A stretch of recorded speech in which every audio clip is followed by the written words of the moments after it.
Donc, les trois présidents, vous avez vu les images. Je sais que beaucoup de personnes parmi vous, beaucoup m'ont envoyé plein de liens pour voir un peu comment l'atmosphère était. Alors, quand vous regardez, je vais être honnête avec vous, le capitaine Ibrahim, d'abord, le général Abdraman Tiani, général de brigade, et le CNSP, le peuple du Niger. Quand vous regardez cette mobilisation exceptionnelle du peuple nigérien, de l'aéroport jusqu'au palais, quand vous regardez, ah, j'ai failli, donne-moi une seconde. C'est comme ça que quand tu parles, ça commence à tomber dans la tête, je sais pas ce qu'il faut changer. On a attrapé, vous avez vu les images, non? On a attrapé trois terroristes qui se sont habillés en tenue militaire et puis ils étaient dans la foule. Les gens s'amusent avec Keïta, subhanallah. Je vous ai dit quoi? La dernière, le jeudi avant l'arrivée d'Ibrahim hier.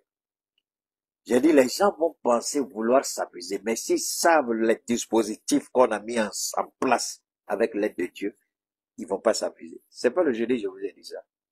Donc, il y a des idiots qui n'ont pas compris Keïta. Ils se sont habillés en militaire et puis ils ont infiltré. Ils ont été arrêtés. Je crois que je dois avoir la vidéo ici. Je sais pas si vous avez, je suis sûr que vous avez vu la vidéo. Ils ont été interpellés. Bien pour eux. Avant de goûter Ibrahim, le général a demandé au peuple nigérien de montrer sa légendaire manière extraordinaire, fantastique, de montrer aux autres de Niger quelle est cette culture que un petit voyou appelé président Bazoum a voulu bafouer avec la complicité de Macron.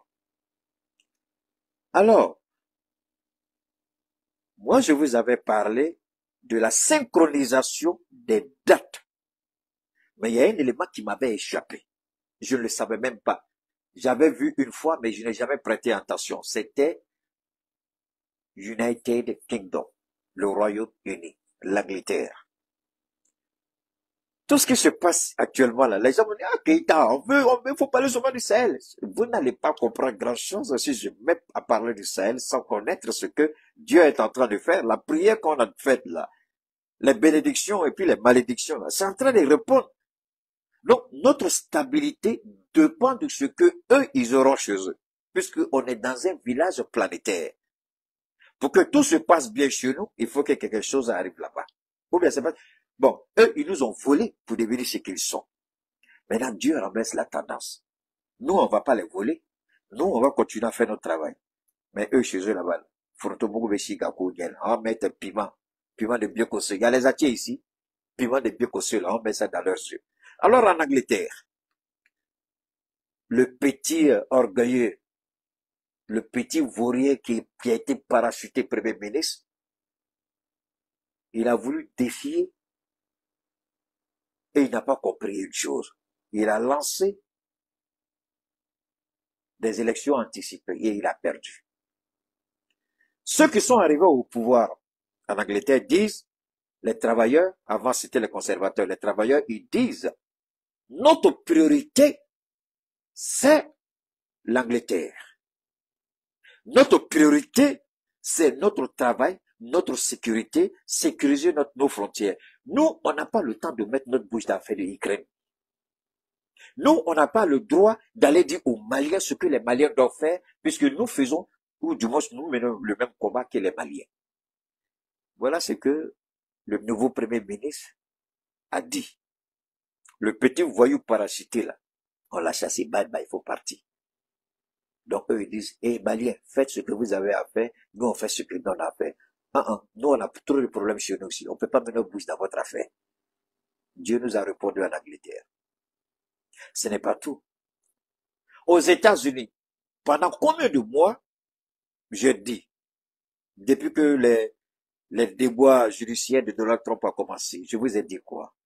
J'ai dit allez dormir parce que je connais trop ce pays-là pour avoir vécu aux États-Unis. S'il y a une chose que les Américains ne veulent pas, c'est l'incertitude politique.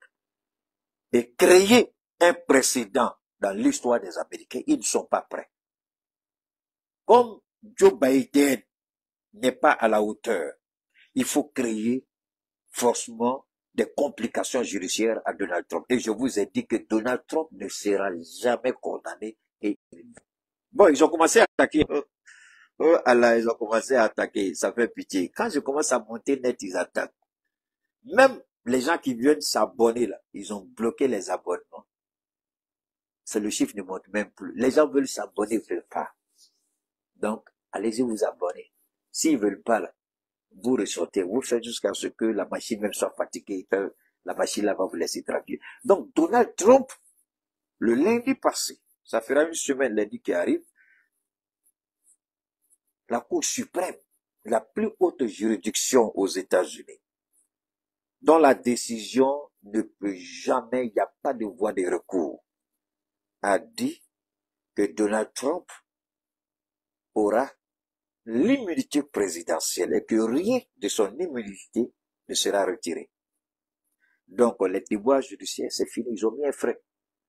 Ils ont arrêté ça.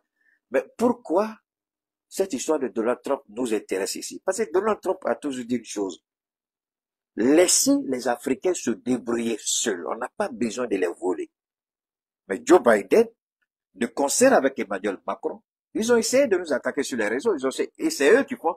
Pourquoi on chasse les Américains aujourd'hui, et du Mali, et du Niger, et du Tchad, et du Burkina, à cause de leur mauvaise politique d'ingérence? Mais Donald Trump, lui, il est venu, on se rappelle, son premier mandat, il avait voulu démanteler la base de drones qui est à Niamey.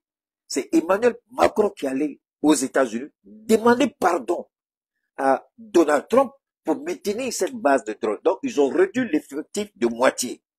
Donald Trump dit ça coûte trop cher. On ne peut pas. La France dit si c'est comme ça, on va vous soutenir. Mais maintenez cette base. Donc, vous voyez que quand Donald Trump vient, nous, on n'a pas de problème avec lui. Parce que lui, il va reconstruire son pays. Il n'aura pas le temps de venir nous dire ce que nous, on a à faire. Voilà pourquoi, regardez bien ce qui va se passer demain en France. Mon plus grand souhait, ce serait que Bardella devienne leur premier ministre. Parce qu'ils ont trop de palabres à mener là-bas. Le temps qu'ils vont finir ça, là, nous, on est devant. Alors, pour ceux qui croyaient que nos présidents n'allaient pas avoir le courage de s'assumer jusqu'au bout quant à leur perspective de se retirer de la CEDEAO, la rencontre d'aujourd'hui à Niamey a démontré à suffisance que nos chefs d'État sont déterminés et engagés à quitter la CEDEAO et à assurer pour l'espace cette souveraineté commune. L'objectif, c'est une fédération. Mais cette fédération doit avoir un contenu particulier et spécifique. Ce ne sera pas la fédération comme la fédération de Russie. Ce ne sera pas la fédération comme la fédération des États-Unis. Ce ne sera pas la fédération comme la fédération de la Grande-Bretagne. On va mettre notre confédération, transformée en fédération, à partir de notre culture, notre histoire, notre façon de nous adapter au monde moderne. Donc, cette fédéralisation, ce fédéralisme, n'aura rien à voir avec le fédéralisme américain, russe ou tout autre pays, ou la Chine. C'est en cela que j'ai interpellé le professeur Mamadou Koulibaly, grand éminent politicien et comme docteur en économie. Je lui ai dit non, monsieur le professeur Mamadou, tu es trop accroché au livre que tu as appris. Ici, là, c'est pas comme ça. Le monde tel que nous le connaissons nous a été fabriqué dans l'esprit, nous l'a été imposé à travers ce que nous apprenons à l'école par l'homme blanc. On nous a empêchés de voir par nous-mêmes ou de nous déterminer par rapport à ce monde-là. Mais on nous a montré ce monde comme le monde meilleur, le monde par excellence, Comment c'est ça, le paradis? Le paradis sur terre. Faut pas y passer gros français ici comme un petit. Le gars, il est bête, quoi. Alors, donc, juste pour rire. Alors, juste, le monde, ils nous ont imposé une vision, leur vision. Ils nous ont imposé quelque chose, leur chose. Ils ont essayé de formater notre façon de voir, de comprendre, de parler, de sentir, de respirer, de s'habiller, de manger, de marcher, de se déplacer. Donc tout ça, c'est tout un système dans lequel on était. Maintenant, nous, on s'est dit, tout le système n'est pas mauvais. Ce qui n'est pas bon pour nous dans le système, on va l'enlever. Ce qui est bon dans le système, on le prend, le modeler, le façonner, et puis l'adapter à notre réalité chez nous dans le Sahel. Voilà le bien fondé de ce qui se passe au Niger aujourd'hui, particulièrement dans la capitale de Niamey. Nous prenons ce qui est bon, le modeler, le transformer, l'adapter à nos réalités socio-économiques, socio-culturelles, socio-historiques, pour en faire une particularité pour les trois pays unis dans cette confédération du Sahel. Pour vous permettre de bien saisir ce que je suis en train de vous dire, il y a beaucoup de choses, hein. Je vais vous amener ici. J'espère que on pourra écouter, hein. On va écouter mon capitaine. On va l'écouter. Voilà. Le capitaine va parler. On va l'écouter.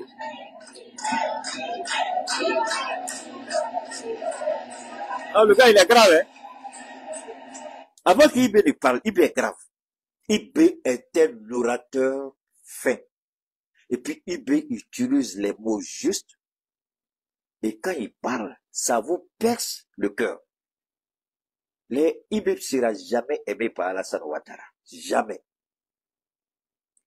IB est un président. Je suppose quand même que Dieu a gâté le Burkina. Ça, faut être honnête. Non, Burkinabé, vraiment Dieu vous a gâté. C'est-à-dire Dieu vous a donné même quoi. Outoubou, président IB, quand il parle, tu te tais. Toi-même, tu te réactives, je sais parler. Quand tu écoutes IB là, tu dis, ah, IB, il est grave. Il a les mots justes, avec le tempo. Il sait à quel moment il faut dire quoi, à quel moment il faut faire quoi. La seule chose, ces gens de personnes-là, quand Dieu les donne à un État, Thomas Sankara était l'échantillon de ce que devrait être Ibrahim. Je dis, mais Thomas Sankara était l'échantillon de ce que devrait être Ibrahim. En d'autres termes, le Burkina n'aura jamais un président qui va descendre en dessous de IB. Là où IB va mettre là, tu es obligé de dépasser ça. C'est ce qui a tué Kaboré. C'est ce qui a tué Paul. Ils ont menti au peuple et le Burkina ne se retrouvait pas. Parce que le Burkina, par nature, par essence, est un peuple qui n'aime pas la domination, la soumission, le mensonge, la calomnie. Alors que tous ces présidents-là, de Blaise Compaoré jusqu'à Paul, les trois, c'était des menteurs et tous. Voilà, un autre, c'était Isaac, quelque part là. Lui, il est parti au Canada, il allait faire vacances avec ses enfants. Il peut plus rentrer au Burkina. Parce qu'il a tellement menti, il a tellement gâté les choses, il peut pas revenir. Il fait la grande, alors que, si je ne me trompe pas, c'est un général, hein, ou un colonel, je ne sais pas trop. Comment tu peux te tenir et puis tu as peur de retourner dans ton pays. Il allait au Canada, il allait se cacher là-bas, il allait mettre sa bouche dans la politique. Alors, IB est un don inestimable que Dieu a fait au Burkina. Pour compenser les années Blaise Compaoré, pour compenser la médiocrité de Christian Kaboré, pour compenser la négativité, le néganisme de Paul. Donc IB, de Blaise jusqu'à Paul, IB est en train d'effacer les noms de ces présidents-là, non pas en les attaquant, en les ridiculisant, mais à travers la vérité qui tient au peuple burkinabé. Évidemment que le président Assimi Goïta a parlé. Il a fait des révélations foudroyantes.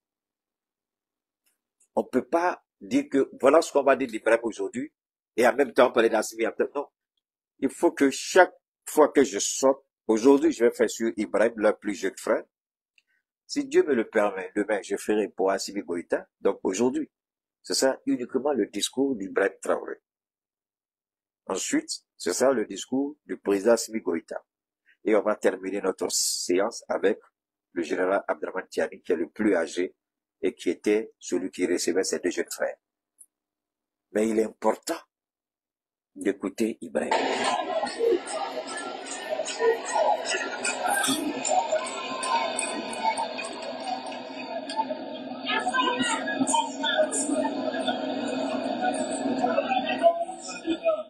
De l'AES, camarades membres des différents gouvernements de l'AES, chers participants donc au premier sommet. Donc on va écouter. On va écouter. C'était un immense plaisir et un honneur de nous retrouver ici aujourd'hui. Une date bénie, une date mémorable, le 6 juillet 2024, ici à Niamey. Avant tout propos, rendons grâce à Dieu qui a permis donc que ce jour soit. Nous lui disons merci pour tout ce qu'il a pu faire pour nous jusqu'à aujourd'hui et tout ce qu'il fera pour le peuple de l'AES. Permettez-moi également de rendre hommage au peuple nigérien. Ce peuple qui a tant souffert depuis l'avènement du CNSP et qui continue de rester debout. Merci aux Nigériens qui nous ont réservé un accueil chaleureux hier lorsque nous avons foulé le sol de notre patrie ici. Vous êtes plus que des amis, vous êtes plus que des voisins, vous êtes nos frères, vous êtes nos sœurs. On va écouter, Parce que la fraternité va au-delà de l'amitié et du voisinage. Nous avons le même sang qui coule dans nos veines. Dans nos veines coule le sang de ces vaillants guerriers qui ont combattu et qui ont réservé ces terres que nous appelons Mali, Burkina et Niger. Dans nos veines coule le sang de ces vaillants guerriers qui ont aidé le monde entier à se débarrasser du nazisme et de beaucoup d'autres fléaux. On va écouter, Dans nos veines coule le sang de ces vaillants guerriers qui ont été déportés d'Afrique vers l'Europe, l'Amérique, l'Asie ou je ne sais encore, et qui ont contribué à construire ces États pendant l'esclavage. Alors, le capitaine ici, regardez très bien le narratif historique pour dire au peuple du Niger, du Mali et du Burkina, nous avons le même sang qui coule dans nos veines. Ce sont nos parents qui ont été déportés pour aider ces pays-là lorsque ces pays avaient plus besoin. Non seulement on vole nos ressources, mais on a déporté des Africains pour aller faire une guerre qui n'était pas la nôtre. Donc, il fait ce rappel historique avant de planter le décor, comme pour dire, le chien ne changera pas sa façon de s'asseoir. Les mêmes qui nous ont volés et pillés parce qu'ils avaient des armes à feu, pendant que nous avions quoi? Arc à flèche et puis des fusils traditionnels. Quand tu tires, boum, là, tu es obligé de charger encore avant de faire boum. Mais pendant ce temps-là, lui, avec son pistolet, fait pam, pam, pam, il est parti. C'est de ça qu'Ibrahim parle ici. Donc, il fait un rappel historique pour nous dire que nous sommes et nous allons rester déterminés, debout et engagés. Ce combat-là, ce n'est pas nous qui avons initié ce combat. C'est ça qu'il faut bien retenir. Ce n'est pas nous. Nous sommes dans la lignée de ces grands guerriers qui nous ont précédés. Donc nous sommes sur les traces, comme on a l'habitude de le dire, quand vous marchez, vous laissez des traces. Quand vous parlez, vous laissez des traces.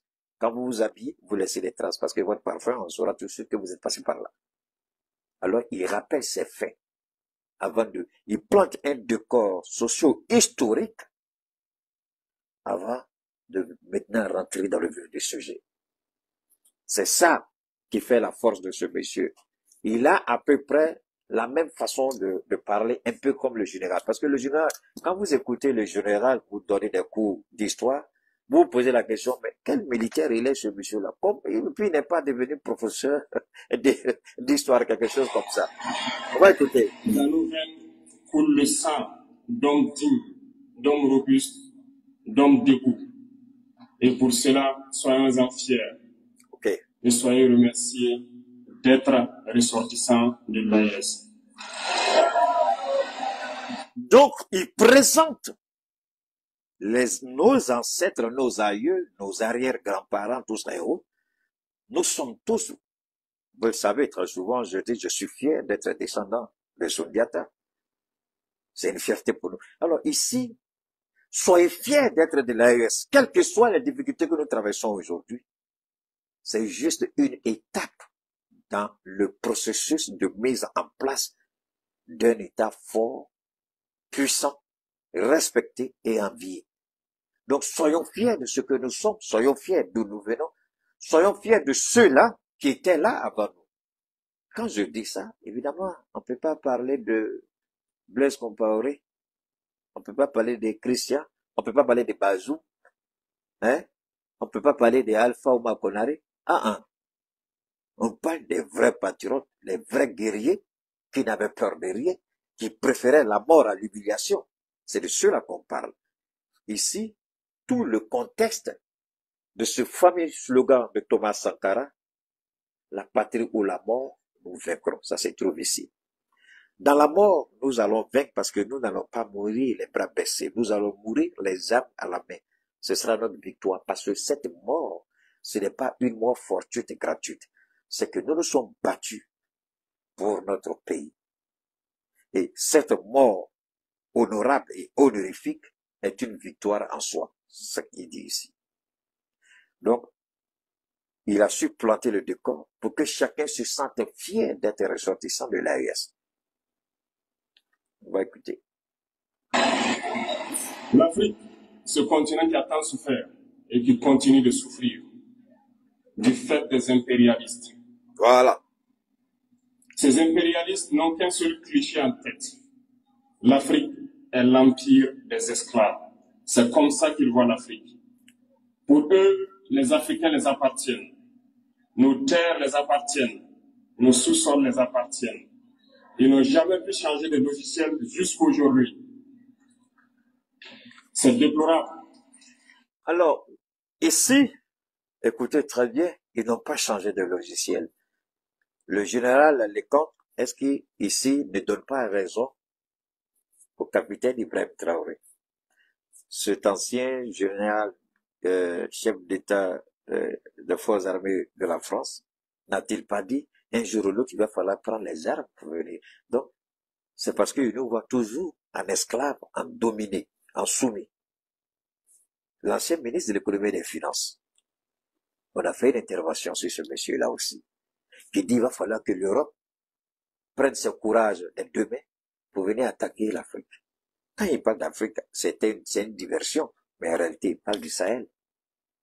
Ça ici, le capitaine Ibrahim fait référence à cela jusqu'à la date d'aujourd'hui. C'est pourquoi quand Keïta dit il soutient Bardella, je vous en prie, soyez contents, parce que Bardella sera la meilleure chance pour nous.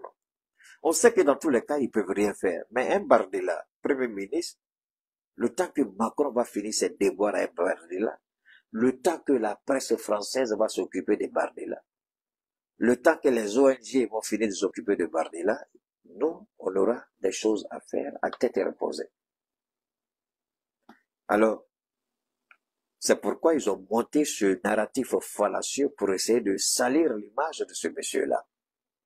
alors que c'est faux. J'ai pris le temps, après mon intervention la dernière fois, je suis allé, j'ai regardé le projet de ce monsieur, mais son projet n'a rien de différent avec le projet de nos présidents dans l'AES. Redonner la dignité, c'est le même projet pour les, comment on appelle ça, pour le parti travailleur, Labour Party, en Angleterre, ceux qui ont gagné. Tout le monde veut la souveraineté. Donald Trump, c'est ça. Alors, quand l'Arabie Saoudite est construite, quand Dubaï est construit, le Koweït, hein, comment on appelle ça, tous ces pays-là, la Libye, mais c'est à partir de quoi? Ce sont des dirigeants d'abord qui ont dit, hé, ce qui est dans le sous-sol de notre pays appartient au pays. On ne va pas les brader. C'est ce que nous avons décidé de faire. Et eux, ils trouvent que cette décision courageuse, c'est inacceptable. On n'a jamais dit, nous, qu'on ne va pas vendre notre sous-sol à la France. On n'a jamais dit ça. On a dit, si la France veut payer, désormais, les 10%, ça n'existe plus. Puisque nous sommes propriétaires. Depuis quand vous avez vu quelqu'un qui est propriétaire de sa propre maison, et puis c'est vous qui fixez le prix auquel vous l'achetez la maison de quelqu'un. Vous êtes propriétaire terrien. Moi, je vais acheter, et puis c'est moi, je vous dis, non, voilà le prix auquel je vais acheter votre terre. Depuis quand vous avez vu ça? Mais c'est ça que l'Afrique vivait. C'est cette réalité qui nous a échappé. Et il y a des idiots tels que Patrice Talon et Alassane Ouattara Macky Sall, la merde, qui étaient dans cette logique-là pour voler leur pays, pour donner à l'homme blanc. Quand ils ont dit qu'ils vont eux-mêmes fixer le prix du pétrole avec la Russie, Poutine a dit, vous n'êtes pas les seuls au monde. D'ailleurs, le prix que vous avez donné là, je mets dessus encore. Et personne ne vendra une goutte de mon pétrole, ici qui appartient aux Russes, à l'Union européenne. Aujourd'hui, les fonds sont obligés d'acheter au prix de Poutine. Alors, pourquoi Poutine arrive à faire ça? Parce que Poutine a une armée dont on ne peut pas s'amuser avec. Quand je vous dis toujours qu'une forte armée est la meilleure garantie pour la monnaie, il y a des gens qui n'arrivent pas à comprendre. Voilà, la stabilité du marché russe repose sur la puissance de feu de l'armée russe. Ils sont passés par tous les moyens, ils n'ont pas réussi. C'est cela. C'est cette image-là de l'AES qui est en train de se mettre en place. L'AES ne sera pas seulement l'alliance de 3 États. Dans la lecture finale du communiqué, il est prévu la création d'une armée mixte des 3 pays. J'avais développé ça à son temps aussi, j'avais beaucoup développé ça. Ils travaillent ensemble aujourd'hui, il n'y a plus de frontières pour les forces armées. Le Niger peut entrer au Mali, le Mali peut entrer au Niger, le Niger peut aller au Burkina, le Burkina peut entrer, ça vice versa, Burkina, Mali, tout ça, c'est la même chose. Mais ils veulent mettre en place une armée avec une puissance de feu jamais égalée dans l'Afrique de l'Ouest. Aucun pays, même pas le Nigeria, ne pourra égaler l'AES lorsqu'on aura fini de mettre en place cette force qui n'aura rien à voir avec ce que vous avez. Parce que cette force, les équipements de cette force, elle sera uniquement contre les agressions extérieures. Oui, ils vont épauler les autres pour mener le combat contre le terrorisme, mais la plupart des équipements de cette force seront des armes lourdes, véritablement lourdes. Des missiles avec pas des courtes, non, des missiles, quand tu tires à partir de l'AES, là, ça peut aller frapper Paris. Ça peut aller frapper Rome. Ça peut aller frapper, comment on appelle ça, Londres. Donc, c'est pas une armée de plaisantins qu'on va mettre en place. Parce que cette armée-là va garantir notre monnaie. Et cette monnaie-là, elle sera souveraine à tous les niveaux. Pour que votre monnaie, pour le moment, je ne parle pas du taux d'échange, parce que beaucoup de gens ne comprennent pas quand je dis que l'armée va garantir la monnaie. Les économistes vont vous raconter des bêtises. Je vous en prie. Il ne faut que dire ce qu'ils ont appris à l'école. Et ce qu'ils ont appris à l'école fait d'eux des théoriciens. Moi, je suis pragmatique. Je n'ai jamais vu pourquoi la Chine reste debout face aux Américains. Parce que la Chine a une puissance de feu que les Américains ne veulent pas tester. La Russie a une puissance de feu que l'Union européenne, l'OTAN, les Américains, ils ne veulent pas tester. Ça garantit la stabilité de leur monnaie. Ça, on ne doit jamais l'oublier.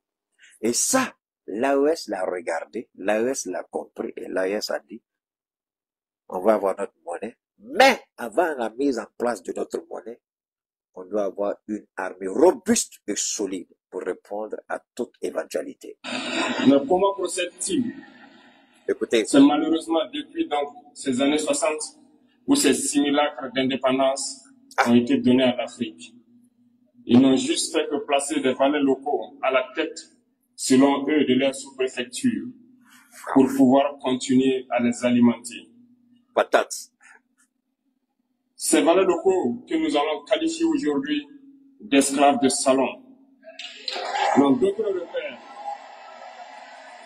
que de chercher à vivre comme le maître, à satisfaire le maître et à faire tout ce que le maître lui dicte. Alors, vous avez compris quand j'ai dit la planter le décor, les esprits formatés, hein, notre façon de voir, de s'habiller, de voilà, maintenant que lui, il développe, quand il présentait, il faisait, il plantait le décor, pardon, ce que je vous ai dit, c'est ce qu'il est en train de répéter ici. Alors, ceux-là, ils se disent, et puis ce qui me fait rire, on parle de démocratie, démocratie. Nous, on dit, vous allez voir que l'expression démocratie n'aura, à partir de cet instant ici, à partir d'aujourd'hui, à partir de Niamey, l'expression démocratie dans nos États va commencer à disparaître. Nous, moi je l'ai déjà dit, on parle de processus politique, pas de démocratie. Mais parce que le véritable enjeu de la démocratie, c'est le peuple qui décide. Et pour eux, ils nous ont tellement manipulés, ils se disent ce sont les élections. Nous, on dit non. Ce n'est pas seulement... Les élections, c'est quand vous êtes d'accord pour organiser l'élection. Mais si tout le monde s'entend pour dire non, on n'organise pas l'élection, en quoi est-ce que toi tu crois que ta démocratie est meilleure que celui qui dit, puisque ils sont d'accord. Quand vous regardez l'accueil d'hier, l'arrivée d'Ibrahim, je vois si on peut regarder si on a le temps, comment Ibrahim a été reçu, comment le général et le capitaine ont marché de l'aéroport, je ne sais pas jusqu'où ils sont allés, ils étaient à pied. Mais le Niger n'a jamais connu ça.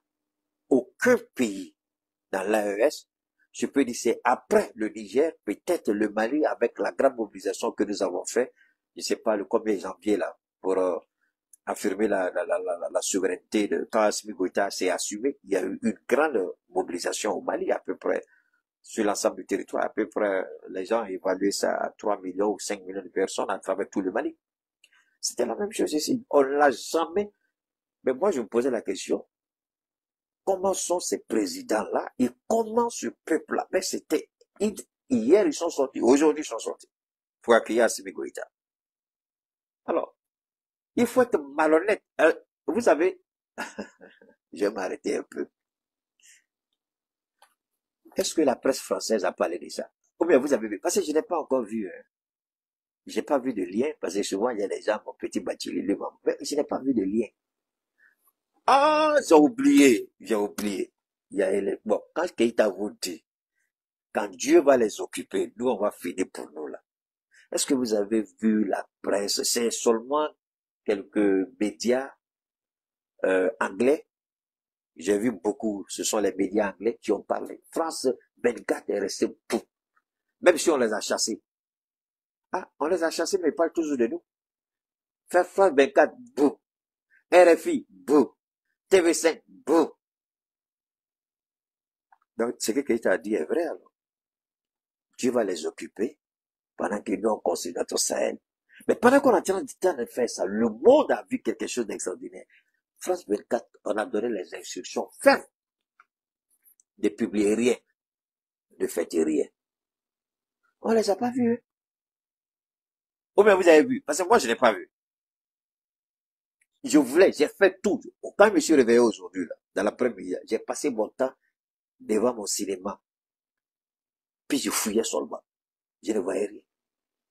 Ah! Alors vous commencez à comprendre. Quand il se présente comme un média objectif, mais l'impartialité, l'objectivité aurait été que ces médias-là, même si on les a chassés, ce sont des professionnels, c'est parce qu'ils ont fait des bêtises, ils ont fait des fautes, on les a sanctionnés. Alors, ils peuvent quand même dire, attention, l'AES est né, blabla. Mais ils n'en ont même pas parlé. Pourquoi? Parce que cette synchronisation d'action, la création du Sahel et la chute probable d'Emmanuel Macron, le changement de régime en Angleterre, tout ça, ce sont des éléments qui sont liés d'une manière ou d'une autre. Donc, les médias français ne pouvaient pas parler de ce qui s'est passé. Alors donc, vous comprenez quand Keïta dit que Dieu les occupe là-bas, et puis nous on fait notre travail ici. Vous avez vu, depuis que le Ibrahim est arrivé, Assimi est arrivé, on ne les a pas entendus. Parce qu'ils sont préoccupés chez eux. Parce que leur choix aussi était Donald Trump. Que la justice bloque Donald Trump. Alors que la Cour suprême vient de supprimer toutes les décisions qui ont été prises contre Donald Trump et affirmer son immunité présidentielle. Et rien ne sera fait contre lui. C'est terminé. Cette déboire judiciaire, c'était pas ah ben non. Donc tu vois, ça c'est une réalité. Vous voyez autant pour moi. Vous voyez, là-bas, c'est fini pour eux. En Angleterre, le petit, il a fait le malin. Il était bouclé, calé, géré. C'est Emmanuel Macron. La cerise sur le gâteau. Et nous, on est en train de sortir pour que le monde nous voie. Quelle grandeur. C'est vraiment spectaculaire. Je ne sais pas si vous faites l'analyse comme je le fais, avec cette vision. Quand vous avez ça, vous dites l'avenir ne peut que être radieux. L'avenir ne peut qu'être excellent et extraordinaire pour nos enfants, nos petits-enfants. On ne peut qu'être fier de ce que ces trois hommes-là sont en train de réaliser dans le Sahel. Ils volent, ils pillent nos États, amènent tout chez le maître. Et leur richesse est conservée chez le maître. Ils font tout pour vivre comme le maître et toujours le satisfaire. Lorsque le maître commande, ils exécutent. Savez-vous qui sont ces esclaves de salon? Eh bien, nous allons vous expliquer ce que c'est. Il est fort Ce déjà. sont des individus qui n'ont aucune dignité, Pape, qui n'ont aucune morale, pape, qui n'ont aucune personnalité. pape. Mais Pape. le maître esclave, Dignité, moralité, personnalité. Pas. Ils n'ont aucune dignité, aucune moralité, aucune personnalité. Hein? Vous connaissez, il y a 3 présidents actuellement qui sont dans ma petite tête. Alassane Ouattara, le plus vieux. Macky Sall, Patrice Talon, Umaru Embalo Sissoko. Ils volent leur pays. Les Ivoiriens sont en train de souffrir parce que Alassane Ouattara a fait sortir un décret ministériel pour accaparer les terres des Ibriés et des Atchans. Et les 60 villages Ibriés, Atchans, ils ont lancé un appel à Alassane Ouattara. Il a fait tout, ils se sont tués. Mais ça là, c'est leur héritage culturel. C'est leur héritage historique. Alassane Ouattara ne peut pas toucher à ça. Ça, c'est une guerre ouverte actuellement entre les chefferies et Alassane Ouattara. C'est de ça qu'il parle ici. Quand vous volez les terres, Alassane Ouattara n'a aucune moralité. C'est un menteur pathétique et pitoyable. Il n'a aucune dignité. Il ment, il renonce à sa parole. Il n'a aucune personnalité, puisqu'il n'a pas d'intégrité morale. Il n'est pas, ils sont tous les trois. On avait Patrice Talon qui faisait la grande gueule ici. Mais une petite parenthèse. Est-ce que vous savez que Patrice Talon est le plus grand voleur du Bénin? J'ai écouté l'ancien président Boni Yayi. J'ai écouté Nissophore Soglo. Patrice Talon est un criminel, un voyou économique, un brigand économique. Patrice Talon a plus volé le Bénin que n'importe quel Béninois de l'ère moderne. Patrice Talon est le plus grand pilleur de l'économie béninoise. Il est le plus grand voleur. Il a volé en tant qu'homme d'affaires et il continue de voler en tant que président. Quand on me dit c'est un homme d'affaires enrichi, mais c'est faux. Ce sont les usines béninoises qui ont été données à la chose. Et il s'est arrangé avec la France. Vous savez, il a eu toujours cette... Même Patrice Talon, il a fui. Il avait été arrêté, condamné. Quand la sortie, il a fui. Donc Patrice Talon n'a ni moralité, ni dignité, ni personnalité. Voilà. C'est un esclave de salon.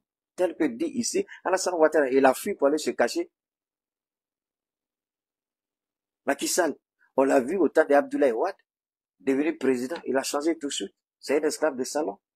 Je vous permets de vous inscrire dans cette logique-là pour avoir une vision, que chacun se fasse une idée. Si ce que Capitaine dit est vrai ou faux. Vous avez écouté? A toujours su identifier ces individus. Ils sont toujours prêts à trahir leurs frères pour satisfaire le maître. Ils nous ont trahis depuis l'indépendance et d'autres continuent jusqu'à aujourd'hui à nous trahir au profit de leur maître. Ces individus continuent toujours, contre vents et marées, à piller l'Afrique, à aider le maître à piller l'Afrique. Ils se plaisent à le dire chaque année dans leurs sondages économiques. Le Burkina est le pays le plus pauvre, le Mali. Ici, je voudrais... Aïe, aïe, aïe, aïe. Ibrahim, tu es grave.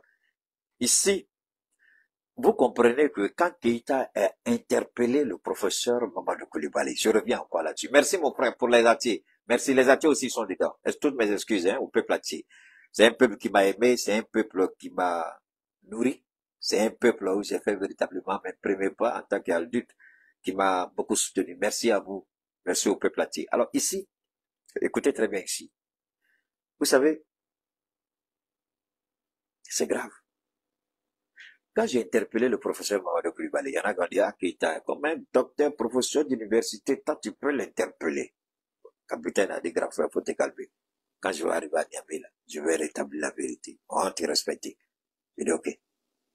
Ici, quand il dit, selon leur sondage, il n'a jamais dit, selon des sondages officiels ou selon des sondages donc, leur sondage n'est pas notre sondage.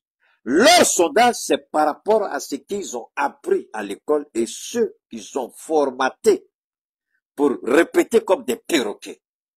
Il dit, nous, on ne se reconnaît pas dans le sondage de la Banque mondiale, du FMI, de toutes ces bêtises-là. Personne ne note la Chine. La Chine se note elle-même. La Russie se note elle-même. Alors, pourquoi vous? On va créer nous-mêmes notre propre structure de notation au niveau du Sahel. En fonction de nos réalités. En fonction de nos besoins. En fonction de notre capacité.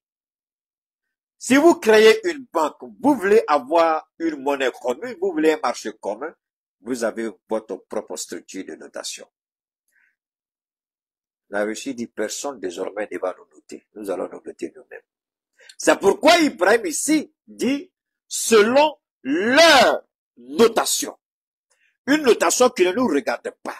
Et ici, il ne reconnaît même pas la Banque mondiale comme une institution. Il ne reconnaît même pas ici le FMI. Merci au capitaine d'avoir restitué la vérité de Keïta dans le contexte économique et financier. Merci à Ibrahim. Quand tu dis grand frère, tu es trop pressé, laisse-moi. Ceux qui t'attaquent, ils ne comprennent pas grand chose. Je vais établir la vérité et te redonner tout ce que tu mérites. Quand j'ai parlé de la Banque mondiale, que le Burkina ne fera jamais ce que le Mali a fait, est-ce que le capitaine n'est pas en train de répondre à Keïta ici? Insulter Keïta, haïsser Keïta, mais vous ne pourrez jamais retirer de sa bouche ce que Dieu a mis dedans. Et si ce qu'il dit est vrai, d'une manière ou d'une autre, vous allez entendre ou voir. Voilà la réalité qui est là. Le plus pauvre, le Niger est le pays le plus pauvre. Nous sommes classés parmi les derniers. Très bien, si nous sommes aussi pauvres qu'ils le disent, mais quand est venu le moment de prendre nos responsabilités, nous avons demandé à ces maîtres de quitter les lieux. Pourquoi ne veulent-ils pas partir? Lorsque nous prenons le cas du Niger, depuis plus de 40 ans, certains pays exploitent l'uranium pour produire de l'énergie chez eux. D'Ottawa jusqu'à Paris, les rues sont illuminées. C'est la lumière. Mais au Niger, c'est l'obscurité qui nous est servie. Lorsque, C'est ça, cette réalité-là que les gens ne veulent pas écouter. Comment on peut être président d'un pays, d'une nation, d'une république, d'un territoire? Comment on peut être en charge de ces millions de personnes? Et puis vous allez, vous parlez même souvent, l'émotion même fait que ça fait mal, les gars. Ça fait très mal. Ça fait amusement à part. Le Niger a souffert. Moi, j'ai une amie très, très proche au Niger qui me parle des réalités du Niger. Je vous jure, le Niger a souffert. Il a fallu que ce jour-là arrive pour que la parole d'Ibrahim soit cette lumière qui éclaire le Niger. Qu'on voit la réalité. Ceux qui sont venus nous voir, quand je dis, on va construire notre alliance quand ils seront occupés, eux, à faire autre chose. Vous commencez à avoir un peu une idée de ce que Keïta dit. Aujourd'hui, il n'y a pas deux communications. Depuis le vendredi, aujourd'hui samedi, là, il y a une seule communication, la communication de l'AES. Et ça permet aujourd'hui à tout le monde d'avoir une idée de ce que nous avons vécu, de ce que nous sommes en train de relever, de ce que nous voulons devenir. Pour la simple raison qu'il n'y a pas de cacophonie dans la transmission de la communication. Eux, ils sont occupés chez eux. Nous, on est occupés chez nous ici. Et chez nous, on a le temps d'aborder des questions cruciales, telles que l'énergie. Comment comprendre cela? Tu viens chez moi, tu veux acheter ma maison, et tu décides du prix que tu veux donner à ma maison. C'est comme ça que l'Afrique a été traitée depuis les indépendances. Et Oufou, il a dit, en ce temps-là, en ce temps-là, en ce temps-là, Oufou, il a dit, en ce temps-là, quand vous allez négocier, ce ne sera plus le fer, mais ce sera certainement autre chose. Qu'est-ce que 20 ans dans la vie d'un peuple? Oufou a parlé. Ibrahim est dans cette logique du président Oufoué, qui a compris, après 20 ans d'exercice de pouvoir, c'était dans les années 80 qu'il a fait cette conférence-là, après 20 ans, et il a compris qu'il a été complice d'une situation qui pouvait plus durer. Et quand il a commencé à dire c'est trop, on a divulgué son état de santé sur le cancer de la prostate qu'il avait. Quand vous rentrez dans leurs hôpitaux en tant qu'homme politique pour qu'on vous soigne, ils vont jamais vous soigner à 100%. Ils vous soignent dans l'espoir de vous maintenir sous leur domination. Quand vous faites une bêtise nette, ils savent le traitement qu'ils ont fait quand ça a fini. Parce que pourquoi Oufoué n'est pas allé en France et puis c'est en Suisse qu'il allait? Pourquoi il n'est pas allé en France? Pourquoi la femme d'Ahmed Bakayoko a enlevé Ahmed Bakayoko en France pour l'amener en Allemagne? Pourquoi eux tous fuient la France? Parce que la plupart de tous ces docteurs dans les hôpitaux où nos présidents vont se soigner, ce sont les médecins militaires qu'on fait croire que ce sont les médecins civils. Et ils savent ce qu'ils font avec leurs hommes. Ce secret-là, ça commence à sortir doucement, doucement. La France a tué trop de nos présidents dans ces hôpitaux. On n'a jamais compris, on a dit, ah, la maladie l'a porté, mais c'est faux. Ils ont aidé la maladie à éliminer beaucoup de nos responsables. Mais un jour viendra où ça aussi, ça va se révéler comme Ibrahim est en train de révéler aujourd'hui. dans nos États, nos sols sont troués de toutes parts pour rechercher les métaux précieux tels que l'or. Mais souvent, il n'y a même pas la moindre route accessible pour atteindre les zones où ils exploitent l'or, encore moins certains services sociaux de base. Voilà pourquoi nous avons décidé de nous révolter et de prendre le destin de nos pays en main. C'est clair. Il y a bien d'autres exemples. Mais lorsque nous avons décidé ainsi, eh bien, nous avons été approchés. Écoutez bien. Par certains esclaves de savants pour nous passer le message de leur maître. Parce qu'ils avaient créé cette sorte de chaîne polymère qui se relève à la tête de nos États pour les servir. et nous sommes venus briser la chaîne. Et c'est inconcevable pour nous. Ici, ce que le capitaine dit ici, le président Assimi Goïta l'a évoqué lorsque Nana Addo Akufo, un esclave de salon, à la tête d'une organisation moribonde, criminelle, la CEDEAO, ils avaient appelé Assimi Goïta à Accra, c'était pour lui faire passer le message des Américains. Puisque déjà, Alassane Ouattara avait donné le même message en appelant Assimi Goïta et lui dire que la France souhaiterait, voilà le nom que la France souhaiterait avoir à la tête de la transition, le président et le premier ministre. Alassane Ouattara qui avait appelé, il a dit non, je ne le ferai pas. Les Américains, ayant eu écho du refus d'Assimi Goïta, ont mis la pression sur la CEDEAO pour appeler Assimi Goïta. Quand Assimi Goïta est arrivé à Accra, Nana Addo Akufo a dit la même chose. Assimi Goïta a dit non, ça ne se passera pas comme ça. Nous allons assumer nous-mêmes notre responsabilité.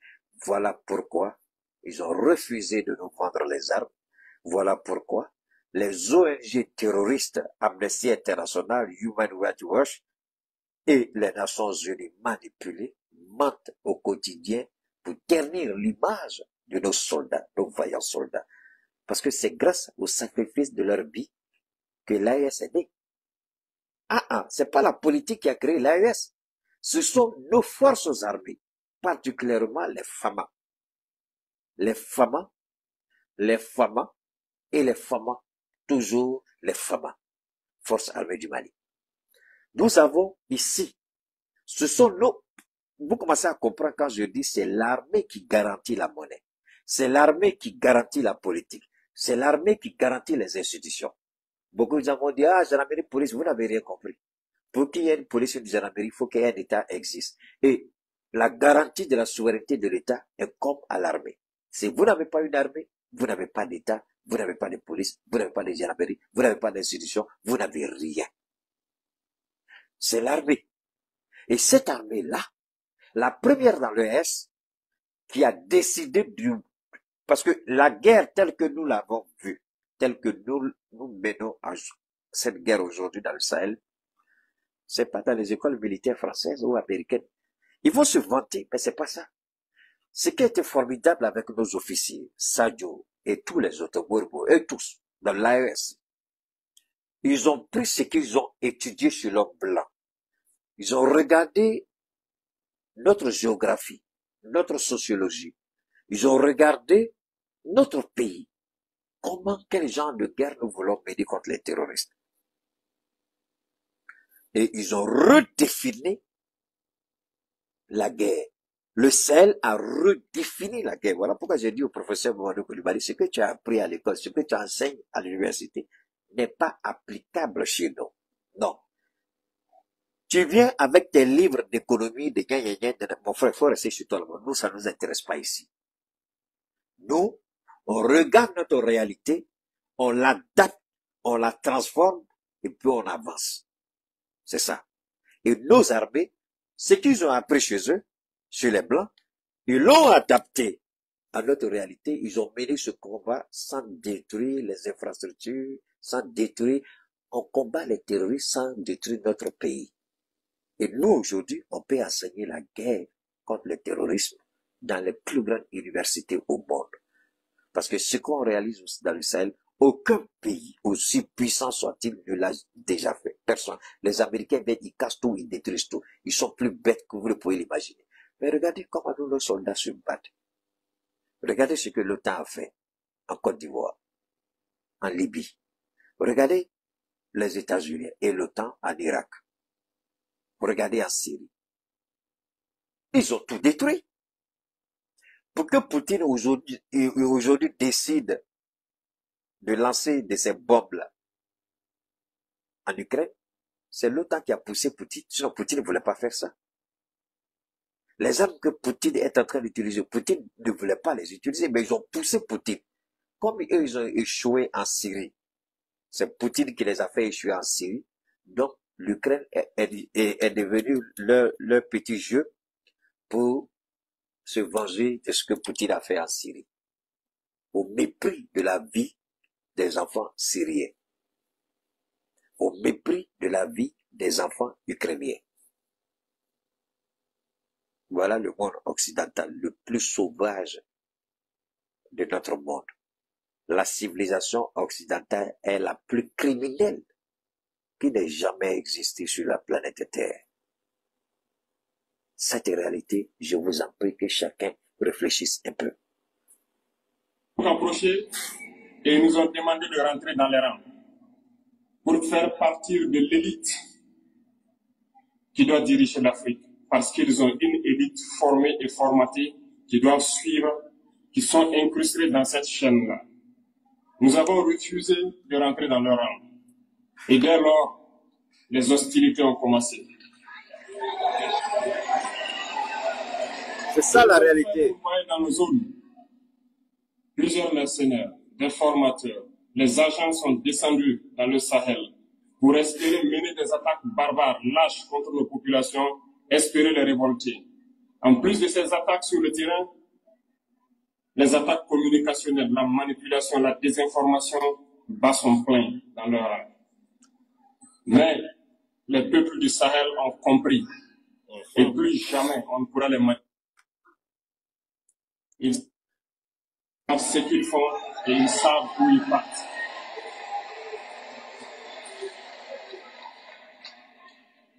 Nous n'allons plus permettre cela. Les gens sont éveillés et les gens se battent aujourd'hui, pas pour nous-mêmes, mais pour les générations à venir. Merci.